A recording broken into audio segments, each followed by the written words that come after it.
Hello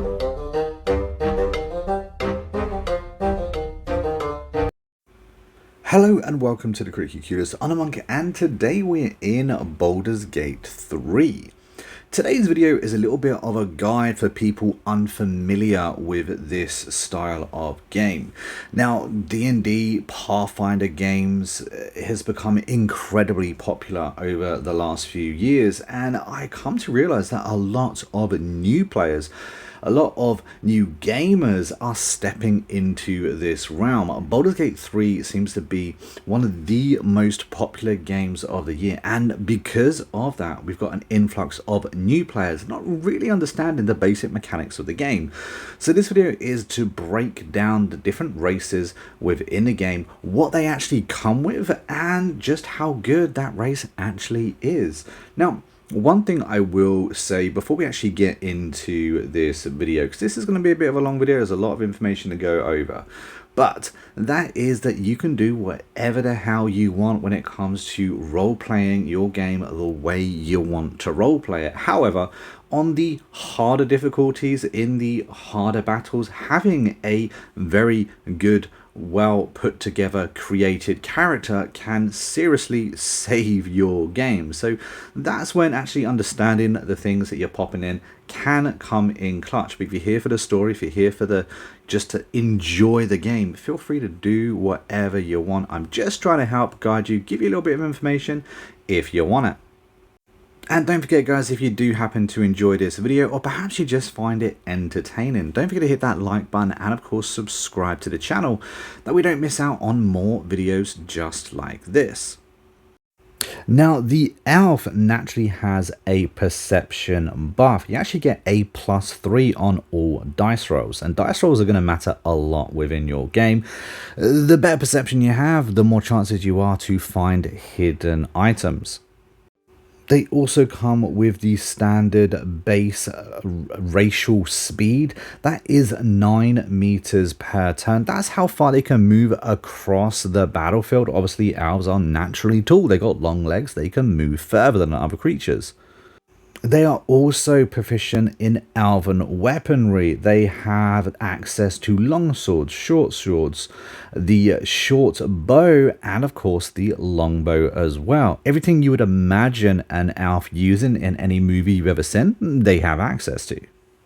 More importantly though, they actually have dark vision. Now this is the ability to see in the dark, like a cave for instance, where light sources aren't everywhere around. Not being able to see in the dark is gonna suck. It means you're gonna be missing your attacks. Dark vision allows you more often than not to actually make those attacks. Next up, you have the Fey Ancestry. Now, with the Fey Ancestry, you have advantage on saving throws against being charmed, and magic cannot put you to sleep. Now, a saving throw is essentially a shield against some kind of attack or some kind of ability. And at the bottom here, we have all of the proficiencies in the weapons that the Elven weapon training actually gives us. Elves typically are very versatile and can be used in a variety of different ways, anything from a fighter to a wizard. The High Elf also gives us a Firebolt, which deals 1 to 10 damage, while the Wood Elf actually gives us Stealth with a +3 on dice rolls and Fleet of Foot, giving us that extra 1.5 movement field on the battlefield. Tiffins are actually a racial favorite of mine. I love doing these builds. You can go so many different directions. Unfortunately, when you play a Tiefling, most of the times you'll meet people that don't like you because of who you are. They're scared of your horns, for instance, and think you're a bit evil. It just so happens I actually end up playing an evil character and their judgments happen to be correct. Now, as a Tiefling, you can play as a bard, a fighter, a sorcerer, a paladin, or even a great warlock. The choices are really endless with all of these characters. But my favorite happened to be a warlock or a paladin as a Tiefling. Now, the base racial speed is the same as an elf. You get 9 meters per turn. You also get the dark vision. Again, so bloody useful. And after that, you get hellish resistance. Now, hellish resistance is very useful because you get a resistance to fire damage. You only take half damage from it, which is very powerful, both early game and late game. There's going to be a lot of fire floating around, and so being able to have 50% damage reduction against that is very powerful. Now, moving into the subclasses, the first class allows you to actually throw a fireball. It is a 9 meter range, so the same range in which you can walk, and it deals 1 to 8 damage. The second subclass is Magic Hand. With this, you create a spectral hand that can manipulate and interact with objects. Can be very useful, actually, within Baldur's Gate 3, as there's so much that you're going to be able to use this with.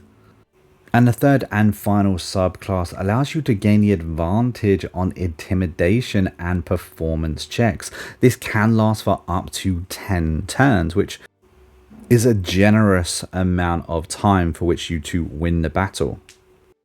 Next up, we have the Drow. The Drow is essentially the Dark Elves, the Baldur's Gate 3 Dark Elves of this game. The Drows are an interesting race.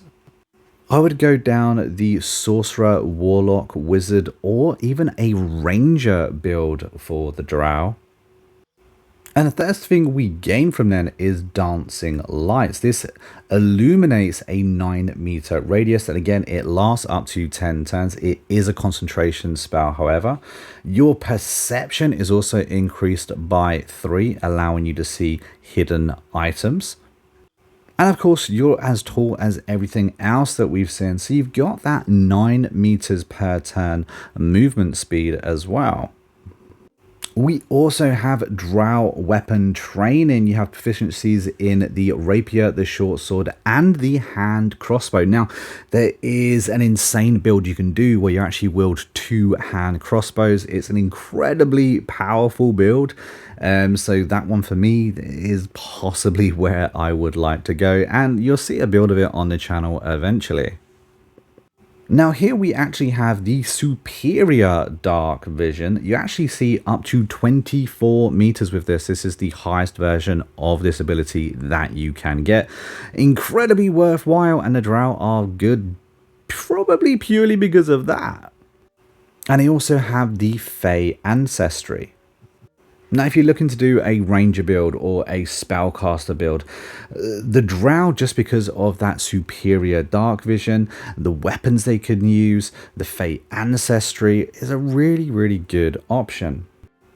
Next up, we have one of the most versatile races in the game, the humans. They can literally be used for almost any character class build that you can possibly imagine. You want to be a fighter, you want to be a paladin, whatever you want, they've got you covered. Now, their first ability to talk about is the Civil Militia. You have weapon proficiencies with spears, pikes, halberds, and glaives. You also have armor proficiencies with light armor and shields. And shields, guys, are very useful. It gives you that extra protection buff even when you're not using it.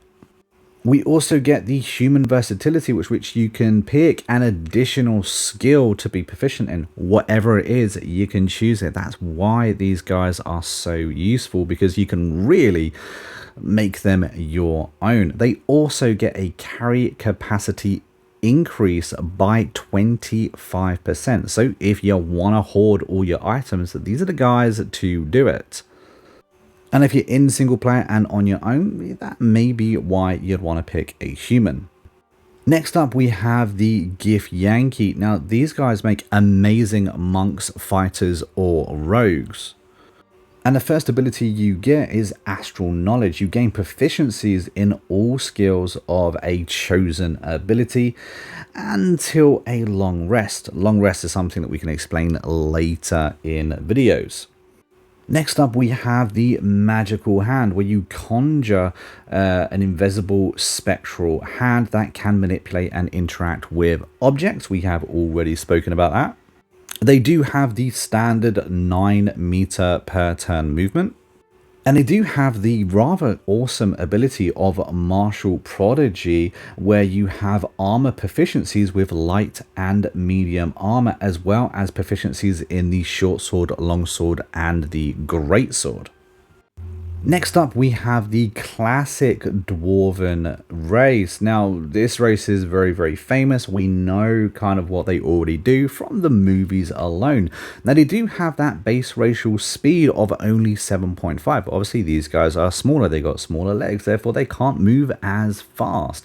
They do, however, come with Dwarven combat proficiencies in battle axes, hand axes, light hammers, and those war hammers, all the things we would picture a dwarf usually having. They do have dark vision, however. They also have dwarven resiliences, which is advantage on saving throws against poison and resiliences against poison damage.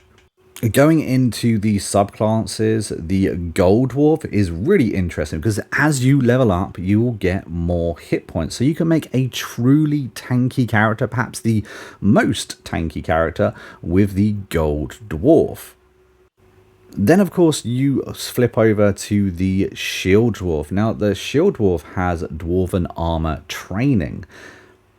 Now, this allows you to use light armor and medium armor. Lastly, we have the third one here. This gives us the superior dark vision. Again, that's up to the 24 meter radius when you're in darkness. So powerful. This is a really good perk, guys. And then, of course, you have extra resiliences, advantages on saving throws against illusions and being charmed or paralyzed. This can be a really good one because it will save you when a lot of your party are going to be ensnared. This dwarf won't be because they're going to have those resiliences and those saving throws against it.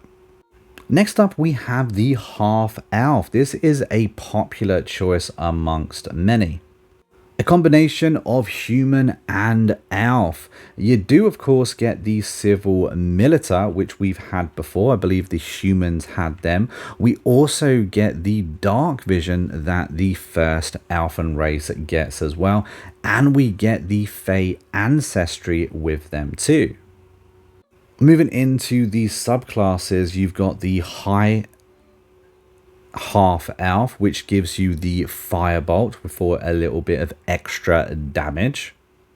Now that ability does actually have pretty good range at 18 meters, and it does deal between 1 to 10 damage, fire damage of course.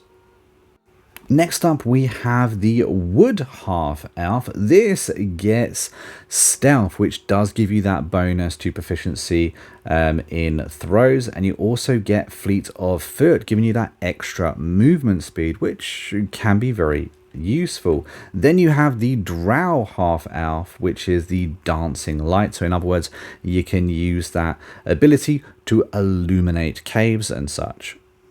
Now we have the Halfling. Now the Halfling was obviously made famous from Lord of the Rings, and what I like to use them most as is a rogue. These guys are rather quick, typically having higher dexterity. However, their racial bonus gives them only a 7.5. They do have lucky though, which is a saving throw. So if you ever roll a critical fail, which is rolling a natural 1, it's a 1 in 20 chance you actually get to re-roll that again. And then of course you have Brave, which is an advantage in saving throws against being frightened. Again, late game there's going to be a lot of things that are going to terrify your party. This ability allows your halfling not to be so scared.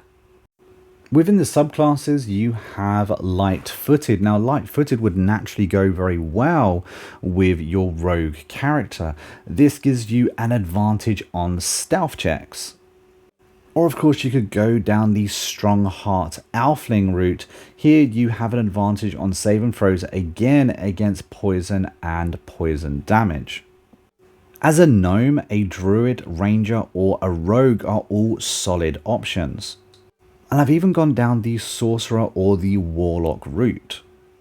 Unfortunately, lacking a little bit of height, of course, you do have that debuff to movement speed at 7.5, but you also get Gnome Cunning, which is an advantage on intelligence, wisdom, and charisma saving throws. Within the subclasses, we've got a couple of different options here. Rock Gnome will get you a Dark Vision and, more importantly, Lure, which is add twice your proficiency bonus in historical checks. I quite like this one. I like to know the world around me. Or you could go with the Forest Gnome, which is the ability to speak with animals. Or you could go with the Deep Gnome, which gives you the superior Dark Vision and Stone Camouflage, which will give you an advantage on stealth checks, again fitting in well with that roguery. The Dragonborn are a relatively new race. Now, they have a movement speed of 9 and they have a number of different subclasses. Every single subclass you pick has its own element bonus. It will be able to do an AoE element damage. It's like a small cone. We are talking like a melee range, however. But you also get a slight resistance to whichever element you pick. In this case, the Red Dragon is my favorite because fire seems to be bloody everywhere, so I'd rather have the resistance to that. These make absolutely great paladins. And next up, again, has to be in my top 3 races is the Half Orc. You can do so much with a Half Orc, but perhaps the most obvious and probably needed is the Barbarian. Now, we do get Intimidation, which is a +2 on your roll. We get the standard 9-meter run. We also have the Dark Vision. We have Resilience, Endurance, which is phenomenal ability. If you reach 0 hit points for whatever reason, you regain 1 hit point. It's basically a cheat on death, and can seriously save your game sometimes. So this is, I cannot overstate how important, how useful this single ability is. It's probably the best ability you can get from any racial ability in the game. And then we also have Savage Attacks. When you land a critical hit, which is when you roll a 20 with a melee weapon, you deal an additional bit of damage, which is pretty awesome. And there we go, guys. That is my breakdown on every single race in the game. There was a lot to go through, and I did kind of have to skip past a few bits of information. Otherwise, this would have been a ridiculously long video. And after all, this is supposed to be a quick oversight over every single race in the game for new players. So I didn't want to completely overwhelm everyone. If you enjoyed this video, don't forget to hit that like button, subscribe to the channel, that way you don't miss out on more. And if you want a more detailed talk about anything in this game, we do have an active and growing Discord. The link for it is down in the description of the video. Feel free to join the server, come and say hello, or just let us know how your game is going. But until next time, I've been a Monk, we've been a Critically Curious, and I will see you in the next video real soon. Until then, take it easy and happy gaming.